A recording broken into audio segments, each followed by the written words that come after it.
Maplewood Greens looked idyllic on paper. A suburban neighborhood with immaculate lawns, pastel-painted homes, and the promise of a friendly community. Rows of tidy flower beds lined each driveway, and a newly renovated clubhouse boasted a pool and tennis courts. The Homeowners Association, HOA, prided itself on maintaining high standards of beauty and harmony, which new residents were expected to observe. Into this seemingly tranquil setting moved Jacob Clark, a man in his mid-30s, using a mobility walker. He had sustained a spinal injury years ago in a car accident, and though he could stand for short periods, he generally relied on the walker to move around. It was vital for him that his new home be single-story and well-equipped for accessibility. Jacob found a modest unit on a quiet cul-de-sac in Maplewood Greens, hoping for a peaceful environment where he could focus on work-from-home projects and, maybe, start a small vegetable garden. For the first few weeks, Jacob's life in Maplewood Greens went smoothly. He set up a small ramp to his front entrance, ensuring he could navigate in and out without risking a fall. He also installed a simple screen door, a lightweight, aluminum-framed panel with fine mesh, allowing fresh air to circulate while keeping insects out. This was crucial for him.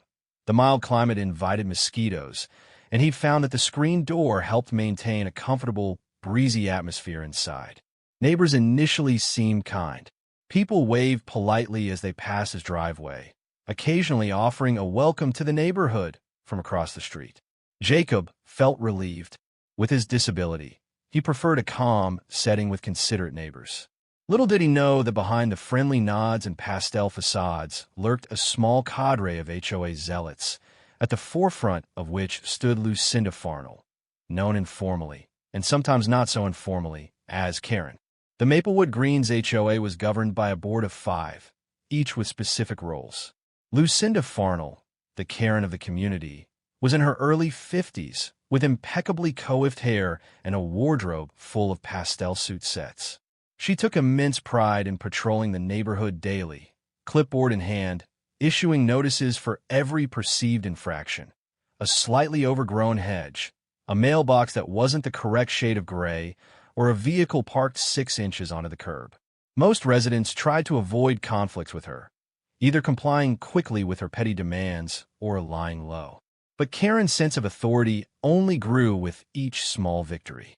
Jacob had heard vague warnings about someone on the HOA who likes to enforce rules to the letter, yet he didn't realize just how far she would go to impose her personal taste on everyone in Maplewood Greens. He first encountered Lucinda Farnell, Karen, about a month after moving in. One morning, while he was adjusting a potted plant near his ramp, he noticed a woman standing on the sidewalk, arms crossed, staring disapprovingly at his screen door. She wore a slight grimace, as though the mere existence of the mesh panel offended her. "Excuse me," she said sharply. "I'm Lucinda Farnell, part of the HOA board. Are you the new resident here?" Jacob set down his watering can. "Yes, I'm Jacob Clark. Is there a problem?" She tapped her clipboard. "We have strict guidelines on exterior modifications. I see you've installed this screen door." She said it like she might say a pile of trash. Jacob, taken aback, shrugged. "It's just a standard screen door. I need the ventilation, but I also want to keep bugs out." Karen's eyes narrowed. Maplewood Greens has a uniform exterior aesthetic.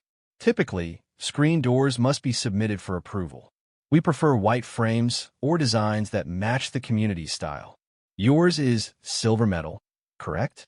And the mesh is quite noticeable from the street. He glanced at the door, confused. "It's neutral, just an off-silver aluminum. Didn't realize it was an issue. I can show you the specs if you like. It's just a normal, store-bought screen door."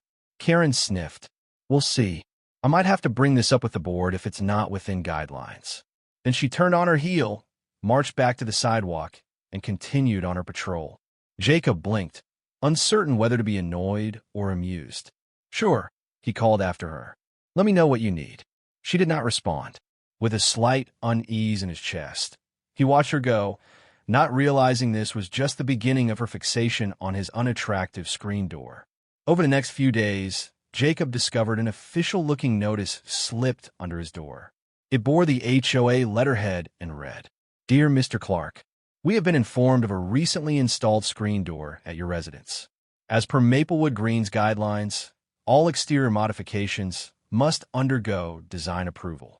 Please submit specifications of said screen door within 7 days to avoid potential fines. Sincerely, L. Farnell, HOA Aesthetic Committee. Mildly exasperated, Jacob complied. He filled out the requested form, attaching photos of the door, a product link from the hardware store, and a short explanation of his disability needs, namely, that he preferred to keep the front door open for ventilation while preventing insects. He thought that would be enough. Another week passed, and he heard nothing. Then, he received a second notice stating that the board was still reviewing his screen door and that any unapproved structure or fixture could be subject to removal if found in violation. The letter was again signed by L. Farnell, but no other board member's name appeared. Jacob tried to follow up, emailing the main HOA address, but got an automated reply with no further details. He asked a couple of neighbors about the process. Most shrugged and said, "Oh, that's just Karen. She's picky about everything, but I'm sure it'll blow over." None of them seemed alarmed, so Jacob decided not to stress too much about it. After all, he was using a basic, neutral-colored screen door. Why would that be such a big deal? He was about to find out that to Karen, everything about a neighbor's property was up for her personal interpretation of attractiveness. Jacob's routine at Maplewood Greens was typically low-key. He worked from home as a freelance web designer, so he spent most days inside at his desk, occasionally rolling out onto the front walkway for fresh air. The screen door offered him a pleasant cross breeze, especially during warmer afternoons. It also prevented insects from invading. Because of his slower mobility, swatting at mosquitoes that flew inside was more challenging for him. But Karen's watchful presence made him uneasy. On multiple occasions, he looked up from his desk to see her hovering on the sidewalk, eyeballing his door or scribbling on her clipboard. Once, she even snapped a photo with her phone. Jacob tried waving politely, but she ignored him. One late afternoon, a neighbor, Grace Donovan, noticed Karen loitering. Grace knocked on Jacob's door to give a subtle warning. Careful with that screen door. Karen's got a history of messing with things she doesn't like. She once had a neighbor's flower pots confiscated by claiming they blocked emergency access. Grace rolled her eyes. They were well within the property line, but that didn't stop her. Ended up in a big fiasco. Jacob frowned. I wish she'd just talk to me directly. I'd be open to painting the frame white or something if that's all she wants. Grace shook her head. Karen isn't big on compromise. She's big on getting her way. I keep your guard up. Though unsettled, Jacob hoped for a reasonable resolution. He'd follow protocol, wait for the board's official stance, maybe paint the frame. He had no idea that Karen had already decided his door was an eyesore that needed removing by any means. A few days later, Jacob stepped outside to check his mailbox. Standing a short distance away was Karen, chatting, or perhaps lecturing, another neighbor in hushed but intense tones. The moment she spotted Jacob, she waved the neighbor off and strode over. "Mr. Clark," she began, eyes narrowed. "Your screen door remains unapproved. I haven't received any official request for color changes or design modifications." Her tone dripped with condescension. Jacob sighed. "I submitted everything the letter asked for, photos, the item link, my reasons for needing it. I'm waiting on the board's response. If you need me to paint the frame, just let me know. I'm fine with that." Karen's lips thinned. A metal mesh door is not part of Maplewood Green's cohesive exterior palette. Even if you paint it, the mesh is too visible. Our guidelines aim for a consistent look. We prefer either no screen door or a more discreet, retractable type that isn't an eyesore from the street. Jacob's frustration flared. "This door is crucial for me. I have mobility issues, and I rely on that ventilation. A retractable door would require me to reach and pull down screens, which might be difficult. I specifically chose a standard hinge screen door for easier access." Karen huffed. "We don't cater to personal preferences at the expense of the neighborhood's aesthetics. Why not keep your front door closed and use air conditioning if you need to avoid bugs?" He stared, incredulous. "Air conditioning can be expensive. Also, I like fresh air, and physically I do better with natural ventilation. This is a disability accommodation, in a sense. She waved a dismissive hand. You can't just claim disability to break the rules. This is Maplewood Greens. We keep our exteriors uniform. Don't expect special treatment. Either remove that ugly screen or prepare for consequences. With that, she turned and stomped off, leaving Jacob seething. He realized then that Karen was not just a nitpicky official. She was actively hostile to his situation. Despite the courtesy he'd tried to extend, she seemed intent on forcing him to comply with her narrow vision of the neighborhood. After Karen's rant, Jacob felt the need to protect himself. He typed up a detailed email describing the confrontation, sending it to the entire HOA board. He explained that he was open to minor aesthetic changes, but needed the door for mobility and health reasons. He invoked the idea of reasonable accommodations, hinting that removing his screen entirely might conflict with disability rights.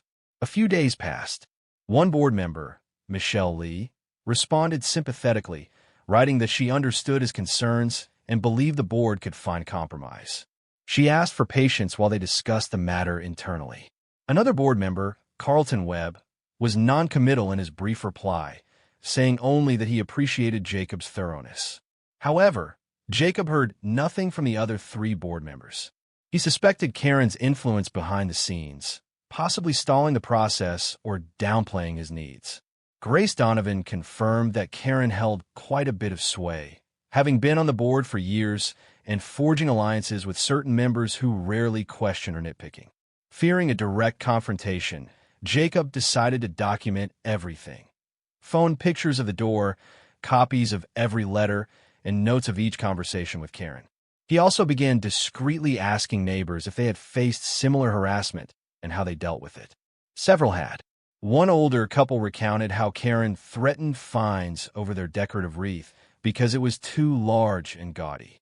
Another neighbor said Karen once forcibly removed a garden statue from someone's front bed, claiming it wasn't HOA approved. Jacob realized Karen was not just overly rigid. She had a history of physically interfering with others' property. The thought gave him chills. He resolved to keep an eye out and perhaps invest in a security camera. He never imagined just how soon he'd need such evidence. Summer set in, and the weather grew hotter. Jacob's front door was more often propped open, letting breezes flow through the screen. He occasionally heard the faint whir of neighbors' air conditioners, but he preferred the fresh air, especially in the evening. The metal mesh gave him a sense of security, preventing swarms of insects from flying inside. Karen's presence, however, cast a dark cloud. Jacob noticed her strolling by multiple times a day, sometimes pausing to glare. The uneasy truce cracked further when new letters arrived from the HOA, each more threatening in tone, demanding the immediate removal or replacement of the unauthorized screen door. They mentioned potential fines up to $50 a day if he remained in violation. All were signed or co-signed by L. Farnell. Jacob wrote back that he was awaiting the board's official decision or a compromise from Ms. Lee, but no resolution came. It seemed there was an internal stalemate. Meanwhile, Karen's personal visits escalated. She once banged on Jacob's door, urging him to take down the screen and stop playing games. He politely but firmly told her to leave. She marched away, muttering about how this will end badly. Neighbors grew aware of the tension. Some quietly supported Jacob, murmuring that Karen was overreaching again. A few, however, sided with her, complaining that if they let him keep a visible screen door, others might want to do the same, resulting in a mismatch of home exteriors. The HOA guidelines, ironically, never explicitly banned screen doors, only mandated harmonious color schemes and the requirement for prior approval. But Karen twisted the vague language into a reason to ban any style she personally disliked. Jacob clung to the hope that Ms. Lee or others would rein in Karen. But as the weeks dragged on, it seemed the board was either unwilling or unable to defy her.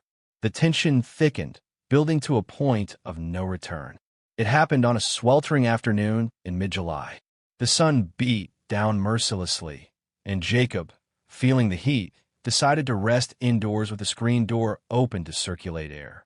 He just finished an online meeting and was wheeling his walker toward the kitchen when he heard a commotion outside.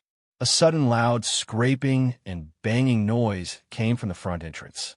Confused, Jacob maneuvered to the door, only to see it jostling violently in its frame. Before he could fully register what was happening, the entire screen door lurched outward. A pair of gloved hands, Karen's, wrenched it from its hinges with shocking force. "Hey, stop!" Jacob yelled, heart pounding. He tried to hasten his steps with the walker, but mobility constraints slowed him. By the time he reached the threshold, Karen had yanked the door entirely off, metal frame clattering onto the ground. "You won't remove it? Then I will," she shrieked, eyes blazing with righteous fury. She lifted the dislodged door, its mesh panel torn in places, and began dragging it across Jacob's small front yard. Dust and grit kicked up around her shoes. Jacob, stunned, nearly lost his balance. "Are you crazy? Put that down. You can't just rip off my property." Karen ignored him. "We don't need ugly screens in Maplewood Greens," she spat, hefting the door toward the street. Realizing her path, Jacob could see she was headed for the large community dumpster around the corner. He tried to follow, anger and disbelief coursing through him, but she moved too quickly. Neighbors peered from windows and porches, gasping. Grace Donovan emerged onto the sidewalk, covering her mouth in shock. "Karen, what are you doing?" "That's vandalism," she shouted. Karen spun, the screen door rattling in her grip. "I'm enforcing the rules. This monstrosity is not authorized. It's lowering property values. Consider it removed." With a final grunt, she lugged the battered door around the corner, leaving Jacob flabbergasted and trembling on his front steps. For a moment, Jacob stood there, heart thudding painfully in his chest. He could hardly believe what he'd witnessed. The screen door, crucial for his comfort and health, had just been violently torn away, presumably discarded like trash. Fear, anger, and a sense of violation churned in his gut. The midday sun bore down, making him feel faint. Grace rushed over, tears of fury in her eyes. "Jacob, are you okay? This is outrageous. She can't do that." He steadied himself against his walker. "I'm not hurt physically, but I can't believe she just did that. It's my property." He gestured feebly at the now exposed front doorway. "She's gone too far," Grace seethed. "I'll call the police. She can't forcibly remove something from your home." Tears threatened to spill from Jacob's eyes, not just from anger, but the helplessness of having to watch it happen. "Yes, call the police. This is vandalism or theft. I don't even know."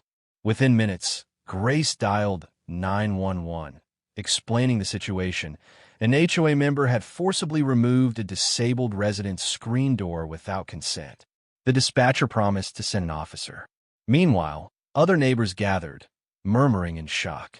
A couple of them had captured partial video from phones or doorbell cameras. Soon they ushered Jacob inside, fetching him a glass of water, as he was shaking from adrenaline and the oppressive heat. The police officer who arrived, Officer Hampton, listened calmly, taking statements from Jacob and the onlookers who had seen Karen haul the screen away. He jotted notes and asked for any video evidence. Grace provided a snippet from her phone, though it mostly showed Karen stomping off with the door, not the initial removal. Another neighbor offered doorbell cam footage that might show more detail. Jacob, still reeling, recounted Karen's months of harassing letters and threats about the screen door. Officer Hampton frowned. "This definitely sounds like criminal mischief or vandalism, at least. Potentially burglary, if she forcibly removed property from your home. You can press charges if you want." Jacob exhaled shakily. "I think I do. She destroyed my property. This is not normal HOA business." Officer Hampton nodded, scribbling. "We'll file a report. Meanwhile, you might want to get in touch with a lawyer or at least the HOA board. Let them know what happened. Let's see if we can retrieve your door, though it might be damaged." With that, the group set out to check the dumpster area. Sure enough, they found the screen door, bent, scratched, and partially torn from its frame, dumped unceremoniously on top of other trash. Jacob felt a pang of heartbreak seeing the once functional door reduced to twisted metal. Grace snapped additional photos for evidence. No sign of Karen remained. She had vanished, leaving behind only the wreckage of her actions. Word of Karen's violent acts spread through Maplewood Greens like wildfire. By evening, almost everyone in the neighborhood had heard the story. Karen forcibly tore a disabled man's screen door off its hinges and chucked it in the dumpster. The horrifying mental image spurred shock and outrage. Neighbors who had once tolerated Karen's meddling drew the line. Some posted on the community's internal forum, condemning her actions as beyond the pale. Others texted each other in disbelief, sharing the phone videos or doorbell cam clips. The spectacle of Karen physically dismantling someone's property destroyed whatever remained of her veneer of legitimacy. Multiple residents emailed the entire HOA board, demanding immediate action. One wrote, "If Ms. Farnell can yank a screen door off a disabled neighbor's home, what's next? Ripping out rose bushes she doesn't like? This is not how a civilized community operates." Jacob, meanwhile, fielded calls from concerned neighbors offering help. Grace stayed with him that evening, ensuring he was okay. She also encouraged him to rest, as the ordeal had left him physically and emotionally drained. He was grateful, but felt a surge of resolve. He would not let Karen's aggression stand. He intended to press charges, if only to prevent her from terrorizing others. The next morning, he woke to find a flurry of supportive messages in his inbox. Ms. Lee from the board apologized profusely on the board's behalf, calling Karen's action inexcusable. She promised an emergency board meeting to address the matter. Meanwhile, Grace updated him that the police report was filed and that Officer Hampton wanted him to come by the station or have a follow-up chat to finalize details. It seemed, at last, Karen's reign of petty tyranny had encountered a force stronger than her personal preferences, a community united in outrage, plus the involvement of law enforcement. The HOA board wasted no time calling an emergency meeting to discuss Karen's actions. They posted notices for a gathering 2 days later in the Maplewood Greens clubhouse. Residents turned out in droves, the room packed with folding chairs and anxious chatter. Many attendees had never bothered with HOA meetings before, but showed up now, driven by anger or curiosity over the scandal. At the front sat the board, Ms. Lee, Mr. Webb, and 3 others, minus Karen, whose seat remained conspicuously empty. The group waited for her, but as the clock ticked, it became clear she wasn't coming.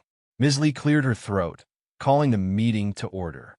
"We're here tonight," she began, "because of a serious incident involving a member of this board, Ms. Lucinda Farnell, and resident Jacob Clark. It's alleged that Ms. Farnell forcibly removed Mr. Clark's screen door without permission, causing damage to his property." Murmurs of agreement and outrage filled the room. Ms. Lee continued, "Mr. Clark, we invite you to speak on what happened. We also want to confirm that Ms. Farnell was invited to defend her actions. She has not responded or shown up."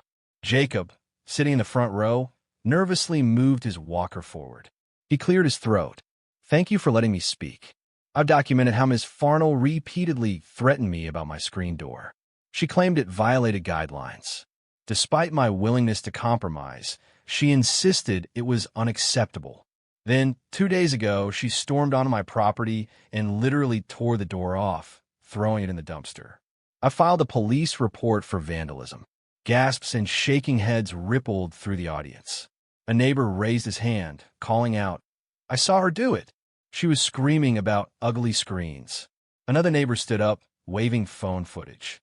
"I have video evidence if you need it." Ms. Lee looked grim. "Thank you. We absolutely need that evidence. This behavior is unacceptable, no matter the reason." As for the board perspective, the screen door was under review, but forcibly removing it was never sanctioned. This was an individual's act of aggression.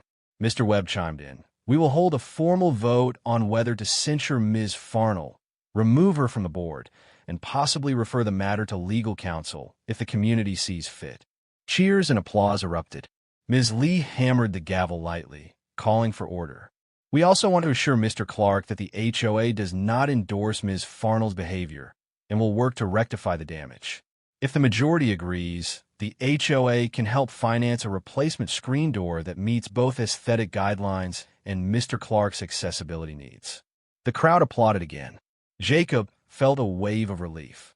Perhaps, at last, justice was on the horizon.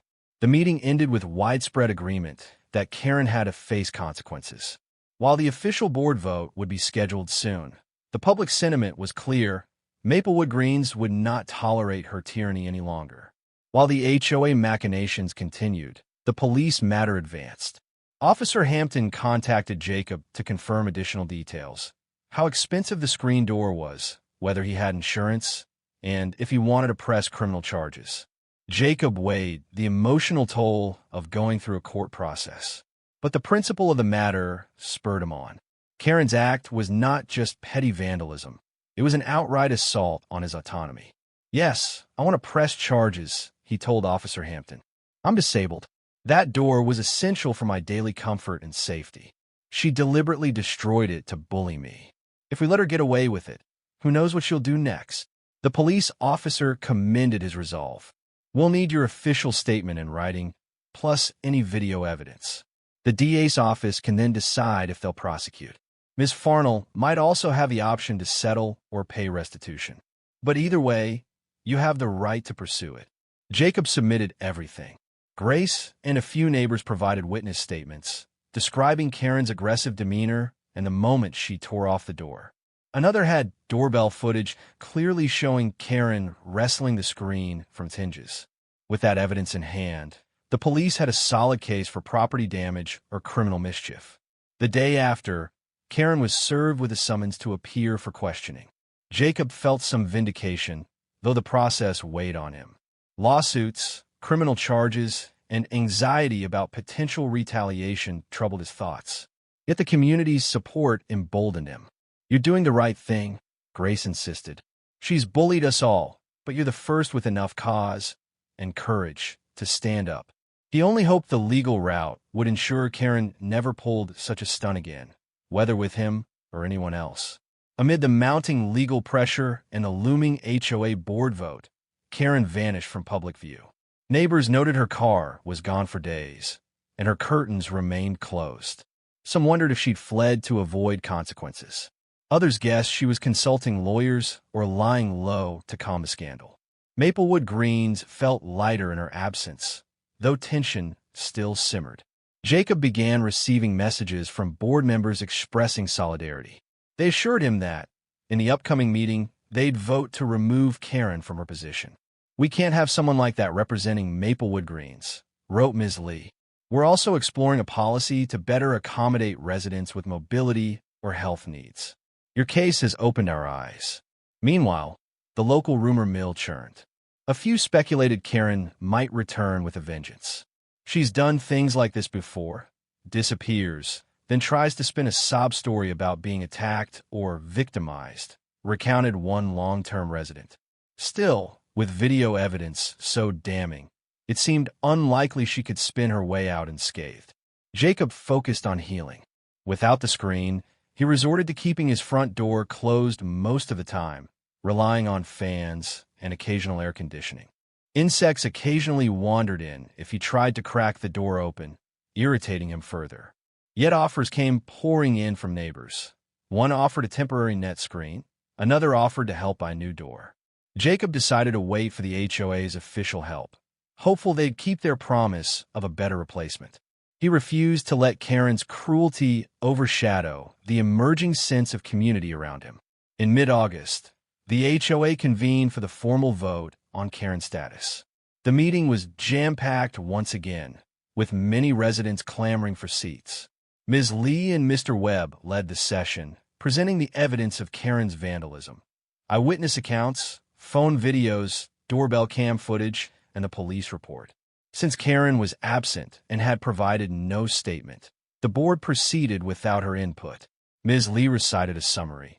Ms. Farnell forcibly removed and destroyed Mr. Clark's screen door, which was an essential fixture for his daily living.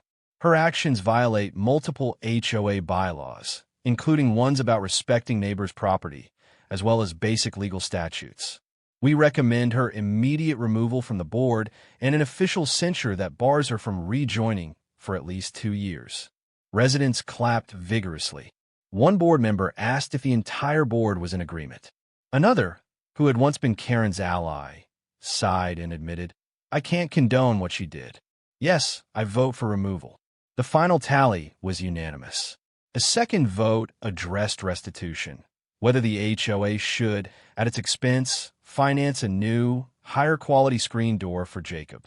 Ms. Lee explained, "In light of the harm caused, and given Mr. Clark's disability needs, it seems only fair that the association covers costs for a replacement door that meets aesthetic standards yet accommodates him. We also propose an official bylaw clarifying that medically necessary modifications have priority over aesthetic preferences." Enthusiastic applause greeted that proposal. The board voted, and it passed easily. After a year of Karen's oppressive presence, Maplewood Greens was seizing the chance to pivot toward a more inclusive approach. In the end, Ms. Lee announced, "We will coordinate with Mr. Clark to select a door that suits his functional needs while aligning with the community style. The HOA will fund the purchase and installation." That's the board's official stance. Smiling softly, Jacob thanked them. While Karen's seat remained empty and silent, the rest of the community's voice was loud and clear. Her tyrannical era was over. The next step was finding the right replacement screen door. Ms. Lee introduced Jacob to a reputable local contractor who specialized in custom home fixtures. They measured his doorway carefully, noting that Jacob needed a sturdy yet easy-to-open handle, a wide frame for his walker, and mesh that wouldn't easily tear. The contractor suggested a high-quality, UV blocking screen in a tasteful off-white or charcoal shade that matched Maplewood Green's exterior color scheme. The door would be reinforced at the bottom to handle the occasional bump from Jacob's walker. Jacob felt a wave of relief. This new door would be an improvement over the basic model he'd originally installed. The HOA's willingness to pay for it was a welcome financial break, considering the legal fees he might face in his pursuit of charges against Karen. Ms. Lee also assured him that a more robust door would be beneficial in the long run, less prone to rust, with a design that seamlessly blended into the neighborhood's pastel palette. During the process, multiple neighbors pitched in suggestions.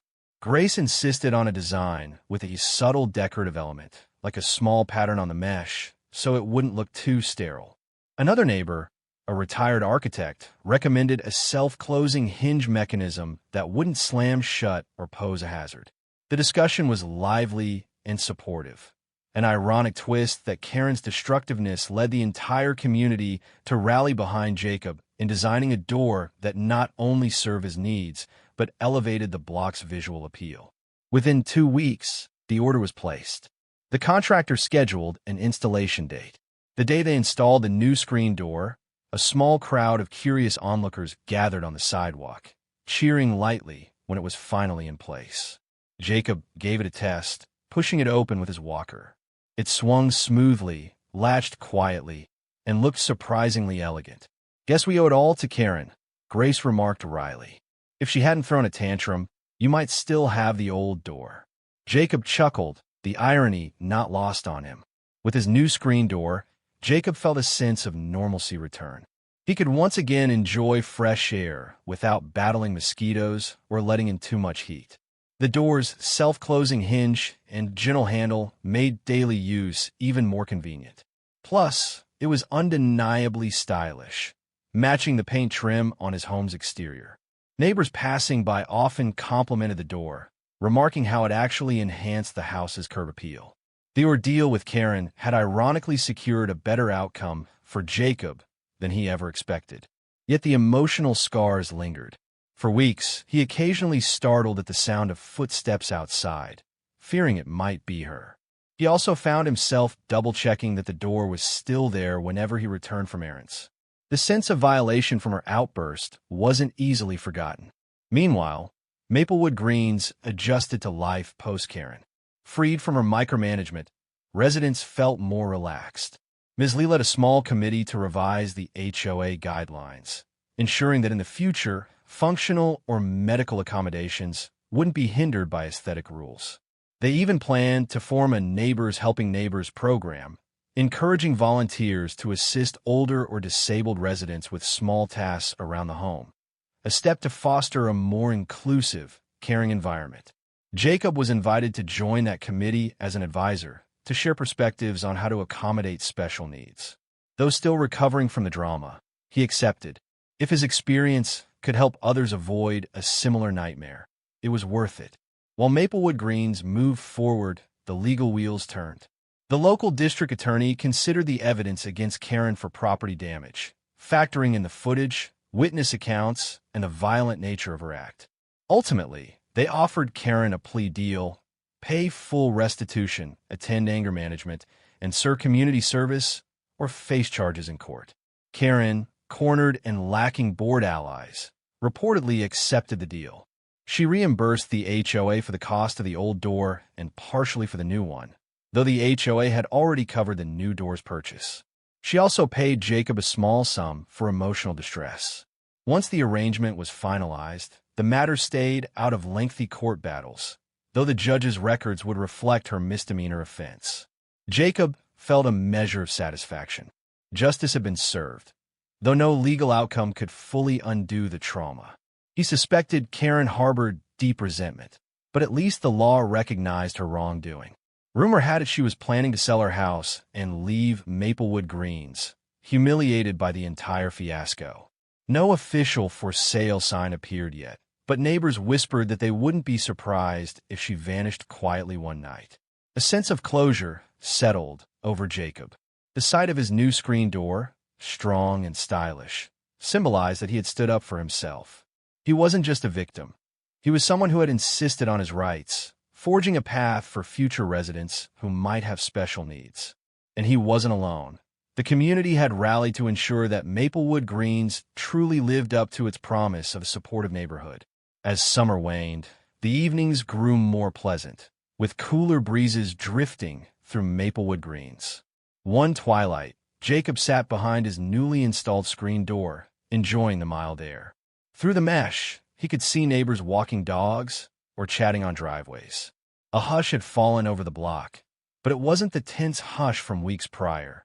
It was a peaceful lull, the comfortable quiet of a community at rest. Grace strolled up the pathway with a bag of groceries for him. She'd offered to pick up extra items whenever she went shopping, a small gesture of kindness. He unlocked the screen door easily, letting her in. The quiet squeak of the hinge felt reassuring. "You doing okay?" she asked, handing him the groceries. "Haven't seen any sign of you, no." Jacob gave a small smile. "Better, thanks. And no, she's been MIA. I guess it's a good thing." Grace nodded. "Everyone's saying she's holed up, waiting to sell. Good riddance if so. The board's new guidelines are shaping up nicely, by the way. Ms. Lee and the others are working with that small committee." Jacob set the groceries on the kitchen counter. "I'm just glad folks won't have to jump through hoops for basic needs. Next time someone wants a ramp or a screen door, they won't face this nonsense." They shared a moment of reflective silence. The entire ordeal had tested Maplewood Green's moral fabric, revealing both pettiness and kindness. The screen door, once the focal point of conflict, now stood as a testament to neighborly solidarity triumphing over bullying. Grace left, and Jacob sat near the door for a while, letting the cool breeze graze his face. He thought about the path he'd traveled, from anxiety and confrontation to a renewed sense of belonging. The screen door might have been forcibly torn away once, but now it stood, more resilient and purposeful than ever, a quiet emblem of how a community can come together to protect its own. Though Karen's downfall was swift, residents found themselves reflecting on how they had collectively tolerated her overreach for so long. Marcia, a longtime homeowner, wrote a post on the community forum titled, "What We Learned from the Farnell Fiasco," noting that it was a failure of the HOA to let one board member wield so much unchecked power. Another neighbor posted that they once had a rotting fence panel but feared a complaint from Karen if they replaced it in a style she disliked. In that sense, Karen's violent meltdown served as a catalyst. It exposed the danger of letting one ego-driven individual interpret community standards however she pleased. Freed from her intimidation, Maplewood Greens began re-evaluating everything from the color palette rule to the holiday decorations policy. A wave of reform-mindedness swept the HOA, ensuring that future guidelines balanced aesthetics with personal freedom. Jacob's story became the prime example.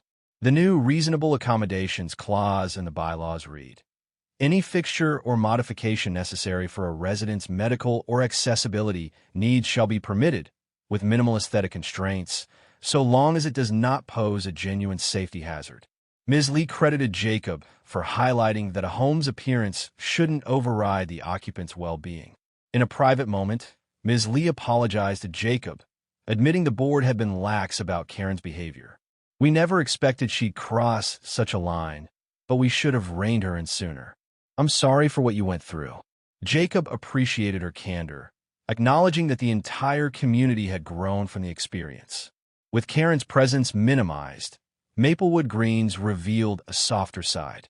Neighbors organized small gatherings, a potluck in the clubhouse, a dog-walking club, a monthly wine and chat on rotating driveways. Jacob, initially a private person, found himself invited to these events. He realized how starved the neighborhood had been for genuine camaraderie, overshadowed by Karen's watchful tyranny.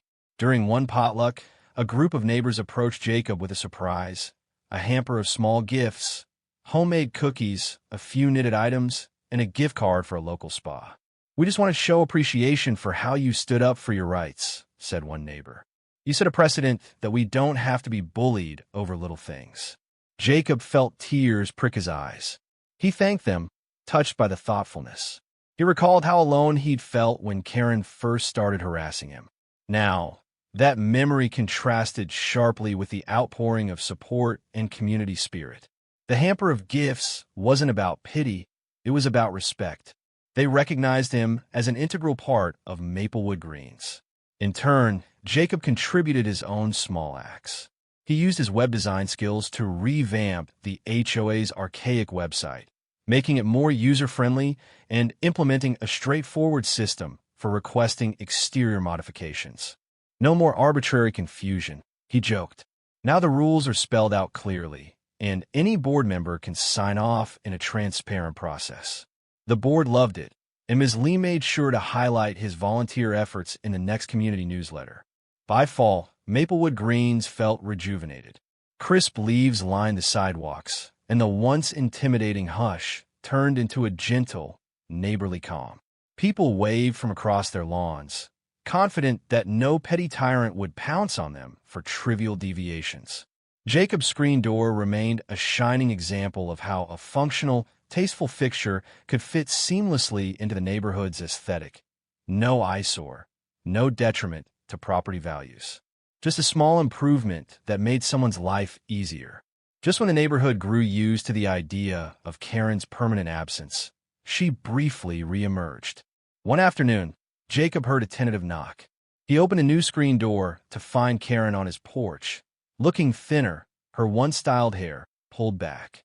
She had a forced smile that never reached her eyes. A jolt of anxiety hit Jacob's stomach. "Yes?" he asked warily. She cleared her throat. "I came to see about final restitution. The police said I should settle any leftover claims with you. Also, I'm selling the house. I'll be out of Maplewood Greens in a few weeks."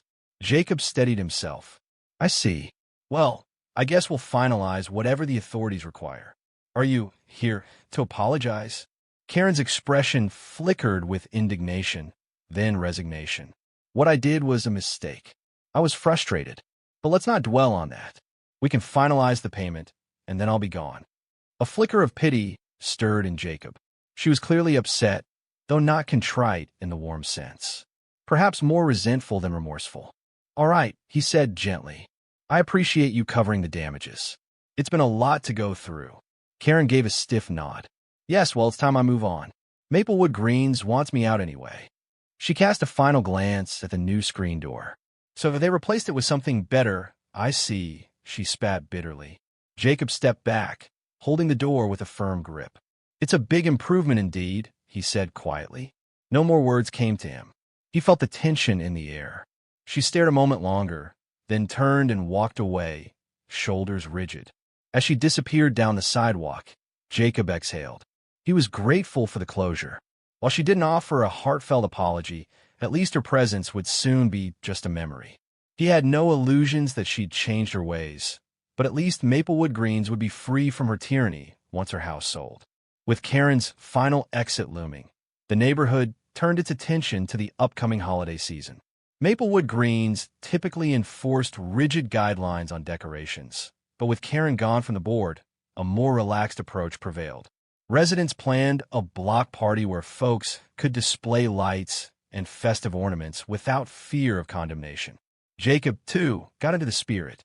He strung a subtle row of LED lights around his front window, carefully placing them so they wouldn't obstruct his screen door. The door still opened smoothly, letting him greet trick-or-treaters at Halloween, then later share holiday cheer in December. The once banned or ugly screen door had become part of the neighborhood's cozy aesthetic. A highlight of the season was a potluck dinner in the clubhouse. Jacob attended, noticing a sense of genuine warmth among neighbors. Even small children, who might have been scolded by Karen for playing ball in the street, ran around freely, giggling. Ms. Lee toasted the community's new era. "We've learned from past mistakes, and we're moving forward as a kinder, more accommodating Maplewood Greens. Thank you all for making this a real neighborhood again." Jacob felt a swell of pride. In a strange way, Karen's meltdown had been the catalyst for positive change. Her malicious act forced the community to confront the underlying fear and complacency. By uniting to defend Jacob's rights, they ended up forging deeper bonds. As neighbors swapped dishes and laughter that night, the clubhouse glowed with holiday lights and goodwill. It was a Maplewood Greens Jacob could finally call home with no reservations. In early January, a moving truck appeared in front of Karen's house. She was rarely seen during the loading process. Likely, she hired movers to handle it. A few residents caught glimpses of her, scowling from the front porch, directing men carrying furniture. One or two neighbors tried to offer polite farewells, but she brushed them off. Jacob stayed inside, not wishing for further confrontations. Through the narrow glass strip beside his front door, he watched the movers come and go. In a matter of hours, the truck rumbled away. A for sale sign sprouted in her yard, then changed to pending the following week. By month's end, Karen Farnell left Maplewood Greens for good, presumably to start anew somewhere else, though many suspected she'd find fresh victims for her controlling ways. The relief among residents was palpable. Freed from Karen's oppressive glare, the neighborhood thrived. The board continued refining policies that balanced appearance standards with empathy, ensuring no resident's essential fixture or personal preference was arbitrarily denied. Jacob's story circulated among local HOAs as a cautionary tale of what can happen when one person's authoritarian streak goes unchecked. For Jacob, it all felt surreal. In just half a year, he'd moved from a quiet newcomer to a central figure in Maplewood Greens' transformation. He was grateful that, despite the trauma, the outcome was so positive. He had his new screen door, neighborly goodwill, and an HOA that recognized people over aesthetics. A small part of him wondered if life would be simpler without the drama, but he concluded that sometimes conflict paves the way for real progress. Spring arrived with fresh blossoms along Maplewood Green sidewalks. Jacob found daily life calmer, even pleasant. He began inviting neighbors over for small gatherings, using his newly discovered talent for hosting. He placed a few chairs by his wide walkway, a stable area to accommodate his walker comfortably, and folks would bring iced tea or snacks. They'd chat about everything from local sports to favorite recipes. The subtle breeze through his screen door became a signature of Jacob's home, a place of open, welcoming energy. No longer overshadowed by Karen's intrusions, Jacob's porch often became a stop-by point for friendly conversation. He even started a small container garden just outside, growing herbs and a few vegetables. To the relief of all, no one criticized the aesthetic of his planters. The new Maplewood Greens recognized that a neighbor's personal touches made the community richer, not lesser. Grace Donovan laughed one afternoon, sipping lemonade on Jacob's porch. "It's funny. That door used to be such a big deal. Now it's just part of your home, and no one bats an eyelid. Jacob smiled, acknowledging the truth. I think Maplewood Greens has finally realized that letting people adapt their homes for comfort doesn't ruin property values. If anything, it fosters a sense of real neighborhood identity. They toasted with their glasses. The transformation was real, and it benefited everyone. In a final twist of irony, the same screen door Karen had declared unattractive was now hailed as an example of how to integrate functional design with the HOA-style guidelines. People occasionally asked Jacob for tips on picking similar doors, especially seniors or those with minor mobility issues who liked the idea of fresh air without the risk of insects. Months later, as golden summer sun once again warmed Maplewood Greens, Jacob paused to reflect on how far he'd come. The memory of Karen tearing off his door still stung, but had become a cautionary anecdote rather than a present fear. He kept the twisted remains of the old screen door's handle as a reminder. Adversity can strike without warning, yet from it can rise a better outcome if a community stands united. In the time since Karen's departure, new residents moved into her former house, a friendly young couple expecting their first child. They introduced themselves to Jacob, remarking on how welcoming everyone seemed. He laughed internally at how different their experience might have been under Karen's watch. But Maplewood Greens had changed, and that was the gift every newcomer now received. The board's new guidelines enshrined empathy and reason. Ms. Lee and Mr. Webb had each proposed expansions to the Neighbors Helping Neighbors program, encouraging volunteers to mow lawns or pick up groceries for those who needed it. Grace spearheaded a community check-in group that planned monthly gatherings to ensure no one felt isolated. No longer overshadowed by petty citation hunts or forced uniformity, Maplewood Greens thrived as a living, breathing community. For Jacob, the screen door was more than a piece of property. It symbolized independence, fresh air, and the triumph of collaboration over intimidation. Standing by the mesh one breezy afternoon, he felt warm air swirl through, carrying the faint scent of lavender from a neighbor's garden.